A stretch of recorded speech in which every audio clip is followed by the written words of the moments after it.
Dans cette mosquée de la commune de Cocody à Akouido, 8 personnes ont trouvé la mort.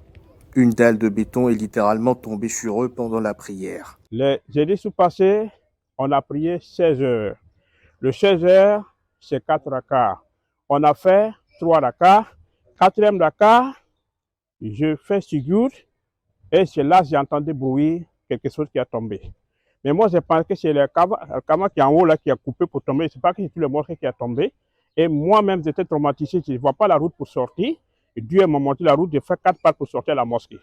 Il y a 3 dalles. Le premier dalle qui est en haut, il a venu tomber. Deuxième dalle, et puis il a venu aussi le dernier dalle qui est en bas. Et tous ces 3 dalles-là tombent sur les gens. Le 5 juin dernier, toujours dans la commune de Cocody, un immeuble de 3 étages s'est effondré, faisant plusieurs blessés et un mort. Des travaux de construction ont perforé un trou à côté de l'immeuble, causant son affaissement. Pour de nombreux experts, plusieurs failles ont été enregistrées pendant la phase de conception. Je pense que les raisons, de manière générale, c'est le non-respect des procédures de cette démarche qui doit être pointillée, qui doit être respectée scrupuleusement, qui n'est pas respectée, qui apporte toujours ce qu'on constate ça et là. Or, je l'ai dit plus haut, ce qu'on recherche dans un projet, à la fin, c'est la sécurité, c'est le confort et aussi la durabilité.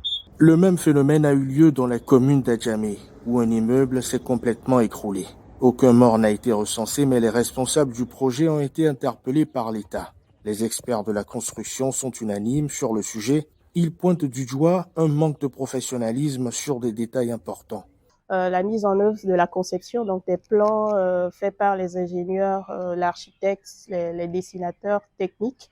Et peut-être que cette mise en œuvre n'a pas respecté les normes prévues par la conception. Il y a aussi possibilité de défaut d'équipement. Il peut y avoir aussi des défauts de qualité des matériaux utilisés pour la construction du terrain. Abidjan, en pleine croissance démographique et économique, connaît une explosion des constructions ces dernières années, parfois de manière anarchique et sans autorisation légale. Plusieurs mesures ont été adoptées pour renforcer la surveillance des bâtiments, notamment la mise en place d'une brigade de contrôle, mais le phénomène persiste. Ange Bijounoméon pour VOA Afrique, Abidjan.